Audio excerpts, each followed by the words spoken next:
lendemain, au matin, une vingtaine de soldats de la garde présidentielle se sont présentés chez nous et ont tiré. It was mass murder on a scale not seen since the Second World War. Les gens sont identifiés à des bestiaux, à des animaux nuisibles.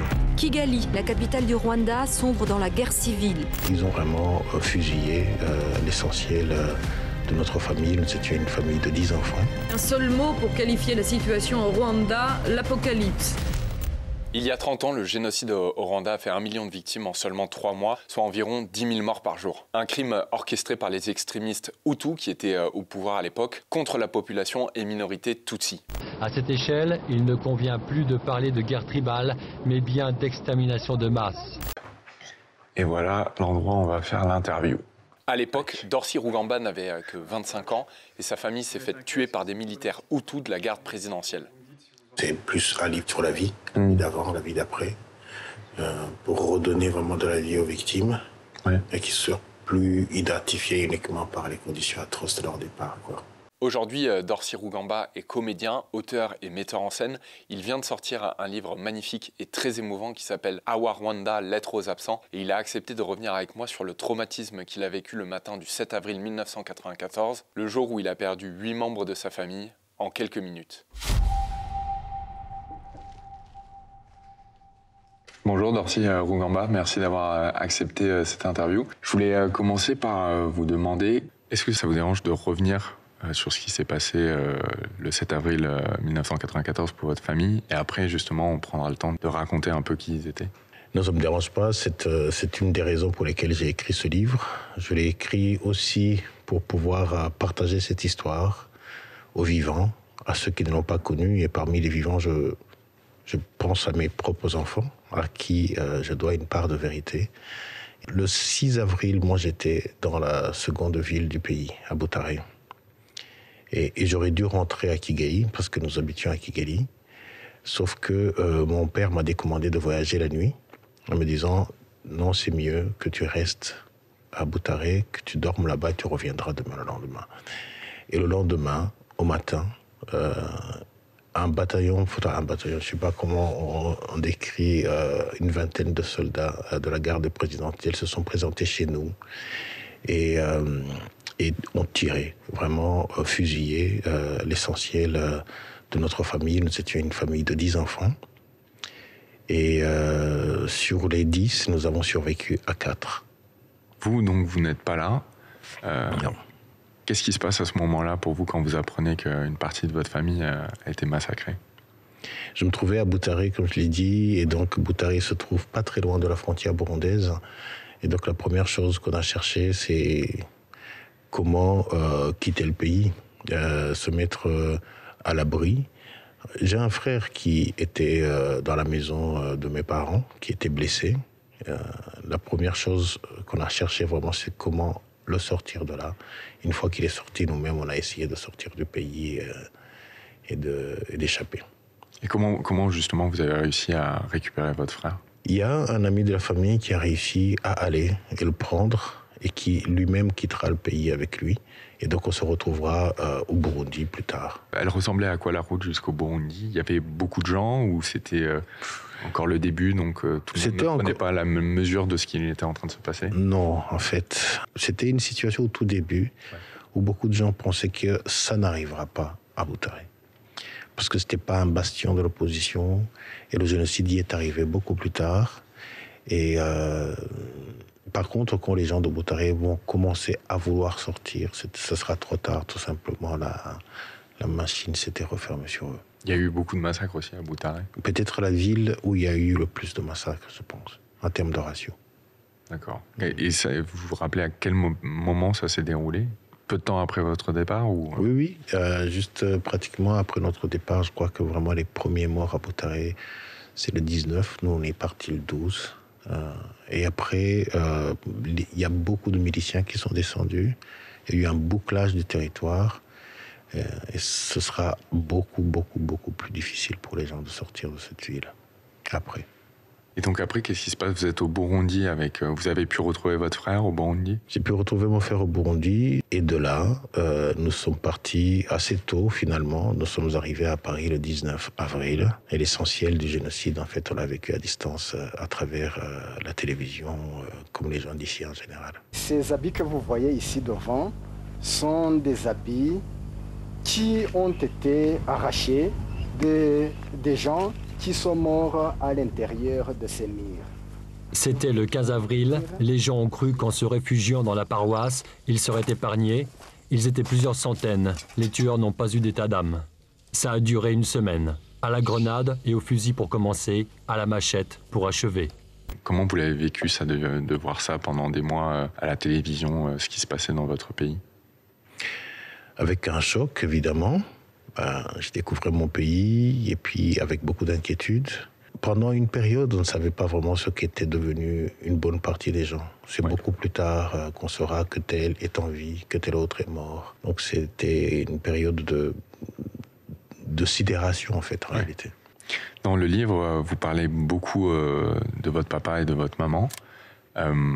C'est quoi un petit peu les souvenirs que vous aimeriez partager avec les gens de votre famille? Il y a beaucoup de choses. En fait, j'ai écrit ce livre d'abord vraiment pour leur parler. Pour leur parler parce qu'on s'est quittés d'une manière brutale, alors qu'on avait pas mal de choses encore à échanger. Et je voulais répondre à ma mère parce que le génocide est arrivé dans un moment où on était dans un débat spirituel entre elle et moi. Et donc j'avais vraiment pris l'initiative de lui parler à cœur ouvert, à elle, à mon père aussi. Et j'ai pas voulu que la mort puisse m'empêcher de pouvoir poursuivre justement ce dialogue-là. Et ce livre me permet de combler ça, de lui parler par-delà la mort. C'est pour ça aussi que ça s'appelle « Lettres absents ». Et à travers cette parole partagée, c'est une manière aussi de faire connaître à ceux qui ne les ont pas connus qui est-ce qu'ils étaient comme personnes, quelle était leur mission sur Terre, quelles étaient leurs ambitions, leurs rêves. Et ce que j'ai envie de partager le plus, c'est l'amour, évidemment. C'est l'amour qui les liait, c'est l'amour comme projet. Mon père était un poète, c'est un poète de l'amour. Il a laissé beaucoup de textes et de chants, et il a insisté beaucoup là-dessus. Et ça aussi, je voulais que, par-delà la mort, son message puisse être entendu. Vous parlez beaucoup de votre papa et de votre amour pour lui. Vous écrivez qu'il avait de la sollicitude envers le genre humain et son idéal d'homme. Oui. C'était quoi son idéal d'homme? Alors, j'ai grandi vraiment dans une école d'art qu'il avait fondée, où il y avait vraiment beaucoup de danseurs. Et en Afrique, et surtout au Rwanda, c'est-à-dire qu'on ne transmet pas une pratique artistique uniquement. Il y a avec ça une forme de philosophie. Et je crois qu'en le regardant faire, j'aimais beaucoup la manière dont il considérait vraiment à la fois les artistes, mais son idéal d'homme, c'était aussi l'humanisme rwandais qui prenait tout le monde. Je crois que c'est ça qui le portait. Vraiment, cet amour de l'être humain. C'était aussi un guerrier de la paix. Je crois qu'il a passé toute une partie de sa vie à la recherche de la cohésion, de ce qui pouvait permettre à ce pays de ne pas tomber dans le pire, finalement, ce qui a fini par arriver. Oui, parce qu'en même temps, vous racontez qu'il avait ce pressentiment qu'il allait se passer quelque chose de très grave dans le pays. Je crois qu'il y a des gens qui ont un pressentiment. Les artistes en font partie, mais toutes les personnes qui prennent du temps, de la méditation, de se retirer un petit peu, de regarder. Et de toute façon, un génocide n'arrive pas comme ça par accident. Ça ne peut pas arriver comme une éruption volcanique. Donc c'est une démarche lente qui se met en place. Et au fil du temps, je pense que celui qui a de l'expérience, qui a de la distance, peut voir que tiens, on est en train de prendre un mauvais chemin. Donc il avait aussi ce pressentiment. Je parle d'une chanson qu'il a composée en 1982, qui en parle. Et 12 ans avant, voilà. 12 ans avant, où il y a une vision comme un cauchemar vraiment d'un pays qui tombe dans la violence et avec des meurtres de masse. Et je crois qu'il avait ce pressentiment et qu'il a essayé, avec ses moyens qui sont les armes de l'esprit, de freiner au plus possible qu'il pouvait. Et de votre maman, est-ce qu'il y avait un souvenir alors, évidemment, dans le livre, c'est très marquant cette discussion que vous avez avec elle autour de la spiritualité et de la foi. Mais il y a d'autres moments que vous écrivez. Est-ce qu'il y en a un qui vous vient à l'esprit quand vous parlez de votre maman? Oui, je parle beaucoup de notre vie à Boutaré.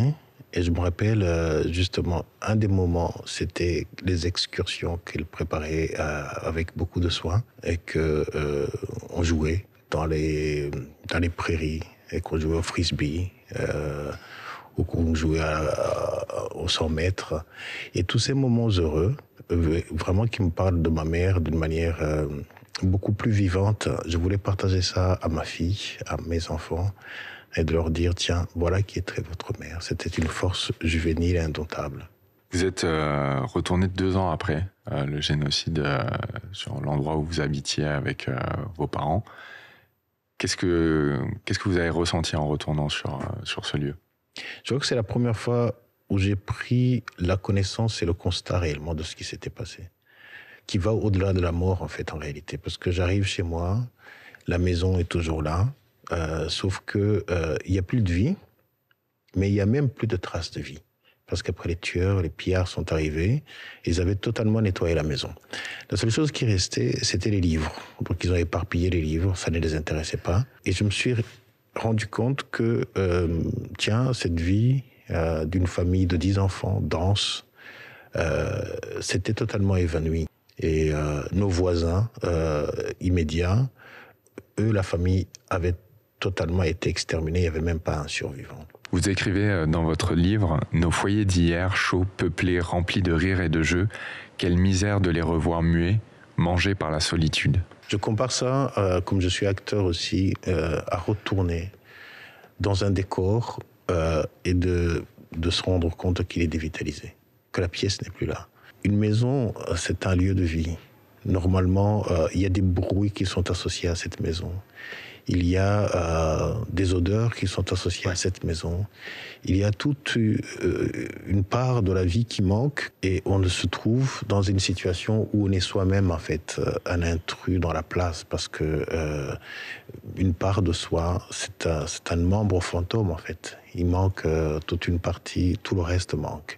Et ça, c'est assez difficile réellement à appréhender. Comment est-ce qu'on se remet dans un endroit où on a vécu, dont le souvenir d'hier résonne encore dans l'esprit, et devant un vide abyssal. C'est ça les absences, effectivement. C'est pour ça d'ailleurs que ce livre s'appelle « Lettres aux absents ». Comment vous êtes reconstruit après être retourné chez vous? Se reconstruire a pris beaucoup de temps. Ce qu'on ressent tout de suite après n'est pas la même chose qu'on ressent 10 ans plus tard, ou 20 ans plus tard, ou 30 ans plus tard. Les premières grandes émotions, je les ai eues quasiment 25 ans après. Parce que je venais de faire le constat, en rencontrant des jeunes adultes, dont une femme que j'ai rencontrée qui avait été à l'école maternelle avec ma sœur, la Benjamine, qui avait 7 ans, et qui, elle, était devenue une mère de 2 enfants. Du coup, j'ai réalisé que dans ma tête, ma sœur n'avait jamais grandi et qu'elle était restée à 7 ans, en fait. Et qu'aujourd'hui, elle aurait ce statut-là. Du coup, les absences sont devenues beaucoup plus grandes. C'est Ginny. C'est Ginny. Et je me suis dit, tiens, Ginny aurait peut-être des enfants aujourd'hui. D'ailleurs, quand vous parlez d'elle dans votre livre, vous écrivez « Tu ne peux mourir, je ne peux, tu le sais, vivre sans toi ». Exact. Elle avait une place particulière, Ginny, pour vous, dans la famille? C'est peut-être parce que c'est la plus petite et que s'attaquer à l'innocence, c'est quelque chose qui est encore plus difficile. Elle incarne vraiment le massacre des innocents. Et ça me touche beaucoup, évidemment, de voir que, tiens, on s'est attaqué même à des êtres inoffensifs. Et qu'on peut faire du mal à un enfant à cet âge-là. C'est quoi vos souvenirs? Est-ce que vous avez un beau souvenir avec Ginny que vous aimeriez partager? J'ai des beaux souvenirs avec eux. C'est d'ailleurs ça que j'ai voulu partager justement dans ce livre. Il y a une anecdote qui m'est arrivée. Un ami de la famille qui se trouvait chez nous à la maison, le 2 avril, c'est-à-dire 5 jours avant que le génocide ne commence, avait pris des photos. Et il a gardé les pellicules chez lui pendant plus de 20 ans, je crois. Et à un moment donné, il les a développées et on a reçu ces photos. Et sur cette photo, j'ai mes 2 parents qui sont vraiment assis sur la terrasse avec Ginny au milieu et tous ils sourient. Et j'ai revu ce sourire de Ginny, mais vraiment comme si elle venait 20 ans plus tard me dire « Tiens, je suis en vie, je suis là », me rappeler quelle était sa joie, son bonheur d'être en vie. Et presque comme si elle venait chasser l'obscurité de mon cœur. Voilà, en termes de comment est-ce qu'on se reconstruit, on se reconstruit aussi avec la vie, avec ça. Est-ce que vous avez l'impression qu'il vous accompagne tout le temps, membres de votre famille? Tout le temps, tout le temps. Je dis toujours que j'ai des devoirs envers les morts, mais aussi des devoirs envers les vivants. Et parfois, les deux peuvent se rejoindre. Quand je parle des vivants, je parle vraiment en premier lieu de mes propres enfants. Une des choses que je leur dois, c'est de leur raconter. Vous avez créé un collectif destiné à produire les artistes rwandais sur les scènes locales et internationales. Vous avez aussi monté une maison d'édition, un centre d'art à Kigali. Vous êtes très actif sur la scène culturelle rwandaise. Et vous êtes au contact, du coup, forcément de la jeunesse. Comment eux perçoivent cet événement, ceux qui sont nés après le génocide? Le Rwanda est peuplé aujourd'hui d'une majorité de gens qui n'étaient pas nés à cette période-là et qui n'ont découvert finalement le génocide qu'à travers les œuvres d'art. Mais il y a quelque chose de très beau. Je pense que le pays est en train de se réconcilier avec lui-même et que les plaies sont en train d'être pensées. Évidemment, ils savent que c'est leur histoire, mais ils ont leur mission aussi, quelque part, de permettre au pays de trouver un autre souffle. Aujourd'hui, la génération, la nôtre, par exemple, des artistes, a passé beaucoup de temps à travailler sur ce sujet. Ouais. Parce que c'était vraiment la montagne en face et qu'il fallait la traiter. Une plaie béante. Absolument. Et c'était important parce que ces œuvres d'art aussi ont permis au pays de commémorer, de faire son travail de deuil. Mais la génération qui vient après s'appuie sur ce travail pour pouvoir aller plus loin. Et donc, quand on regarde dans les œuvres des artistes aujourd'hui, il y a du quotidien, il y a des sujets qu'on peut trouver à Paris ou à New York ou un peu ailleurs. Il y a de la légèreté, il y a de l'humour. C'est la vie qui revient. Et une forme de normalité aussi qui revient. Et ça vient répondre à toutes nos inquiétudes. C'est-à-dire que ce pays, quand même, il est indestructible. Il est indestructible. Le Rwanda, c'est un pays qui est très vieux. C'est pas un pays créé par la colonisation. Donc c'est un pays de monoculture qui date d'il y a très longtemps. Et à travers les œuvres d'art, on voit qu'il y a une continuité. Les jeunes sont en train de se moderniser sans se déraciner, en s'appuyant aussi sur le patrimoine. Et ça, c'est une très très belle chose à regarder. Vous, avec vos enfants, comment vous parlez de cet événement? Ils ont quel âge, vos enfants, si c'est pas indiscret? Ils ont 15 ans, 11 ans et 7 ans. 7 ans, okay. Comment... je ne sais pas si c'est une question auquel vous avez envie de répondre, mais comment on peut parler de ça à ses enfants? Sachant que ça vous a marqué dans votre chair et que parfois on se pose aussi la question de est-ce que ce n'est pas des choses qui se transmettent entre générations quand on l'a vécu aussi fort? Aujourd'hui, on peut s'appuyer sur d'autres expériences. Et justement, l'expérience européenne après la Shoah, on sait très bien qu'un trauma peut se transmettre. Ce qui nous met, nous, enfin en tout cas moi, me met en tant que parent dans une vigilance, de voir, tiens, il ne faut absolument pas du tout que je transmette le trauma. Et j'ai choisi de laisser à mes enfants avoir la plus grande insouciance, comme tous les enfants du monde, parce qu'ils n'ont rien demandé. Ils n'ont pas demandé à porter cette histoire, c'est plus la mienne que la leur. Et je dis souvent que je ne peux pas faire à mes enfants le cadeau empoisonné d'avoir un père mélancolique, dont l'esprit est ad vitam aeternam tourné vers le passé. Et c'est tout le travail. Je pense qu'il faut trouver en soi les ressources d'accepter l'inacceptable, de faire son deuil et de rebâtir sa vie. Parce que la vie est là, et puisqu'elle est là, il faut pouvoir célébrer, trouver en soi, réveiller l'enfant qu'on a été. Ce qui m'intéresse, moi, c'est pas de leur dire que leurs grands-parents, leurs oncles et leurs tantes ont été tués et dans quelles conditions ils ont été tués, mais plutôt de leur raconter la vie des membres qui n'ont pas connu, des défunts, de leur dire voilà qui ils étaient, quelle était leur mission, quelles étaient leurs ambitions, quels étaient leurs rêves, parce que c'est ça qui permettra qu'ils puissent se reconstruire et se faire une généalogie, se faire une famille, même si elle n'est toujours pas là. Vous parliez d'idéologie, du pouvoir des mots qui ont aussi servi à cette entreprise de haine. Comment vous décrirez justement ce qui s'est passé? Quels mots ont été employés pour que ces massacres puissent se passer?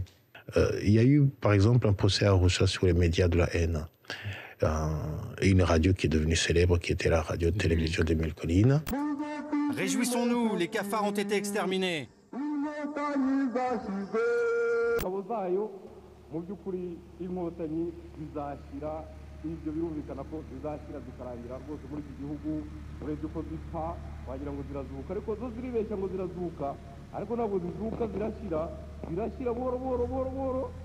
Il n'y avait pas que la radio, il y avait aussi une presse extrémiste.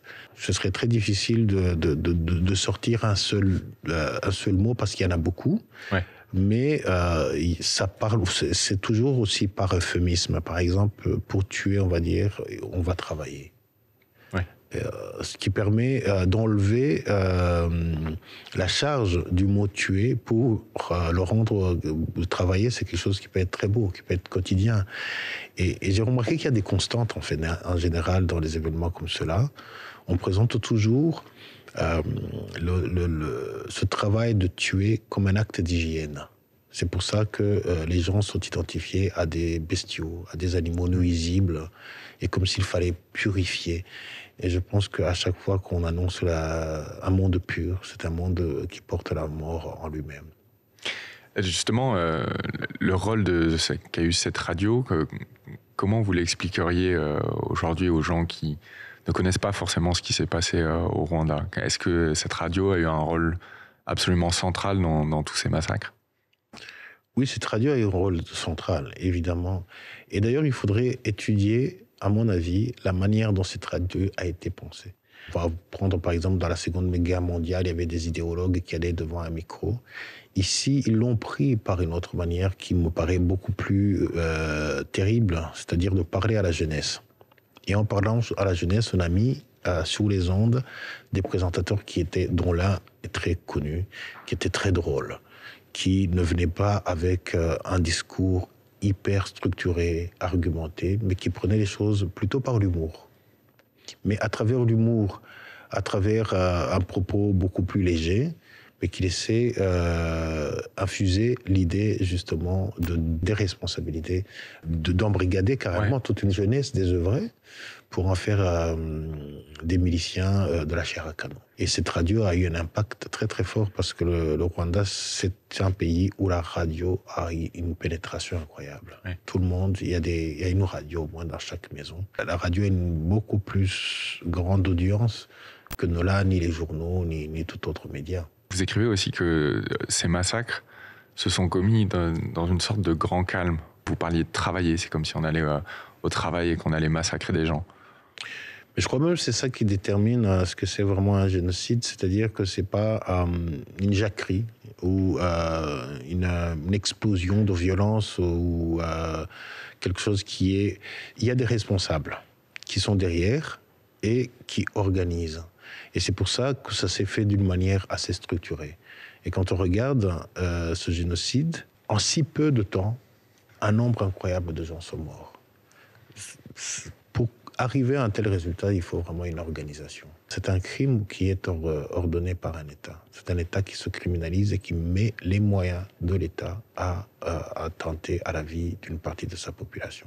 Le président Emmanuel Macron a déclaré que la France aurait pu, en 1994, arrêter ce génocide, mais qu'elle n'en a pas eu la volonté avec ses alliés occidentaux et africains.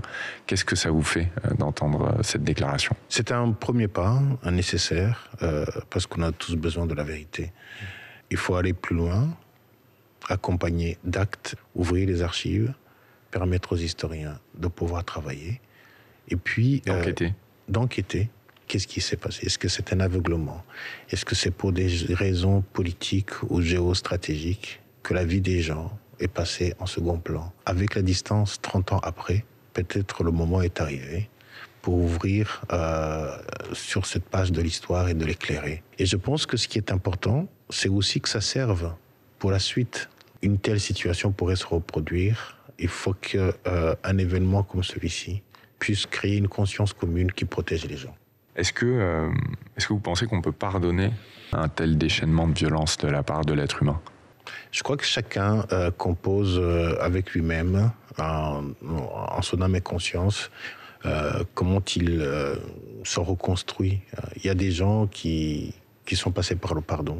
On peut regarder ça avec beaucoup de respect aussi, qui en avaient besoin.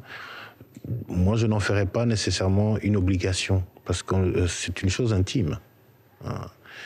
Accepter l'inacceptable, c'est, pour moi, accepter que ces gens ne reviendront pas et de se construire une vie en partant de ce constat simple. Je ne reverrai plus mes parents, je ne reverrai plus mes frères et sœurs. Maintenant, qu'est-ce que je fais à partir de là? Est-ce que je me construis dans la rancœur? Et est-ce que je reste dans une forme de sidération? Ou je trouve en moi les ressources nécessaires pour, ok, je fais son constat, je fais le deuil, et puis je peux maintenant mettre un pas devant et continuer ma vie.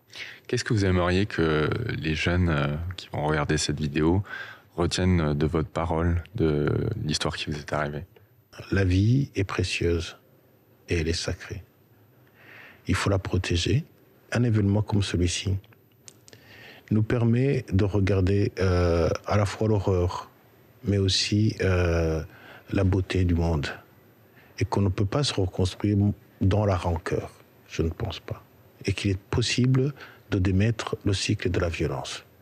C'est une possibilité. Je dis aux jeunes, il faut apprendre les leçons de ce qui s'est passé, de ne pas être embrigadé dans une entreprise de la mort et de profiter de la vie, parce que la vie est magnifique.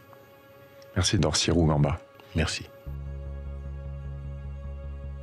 J'espère que cette vidéo vous a plu. C'est un nouveau format d'interview qu'on teste, donc n'hésitez pas à nous faire des retours en commentaire. N'oubliez pas non plus de vous abonner à la chaîne YouTube de Brut. Il y a beaucoup de choses qui arrivent très prochainement, notamment des reportages sur le terrain. J'ai hâte de vous en dire plus. À très vite.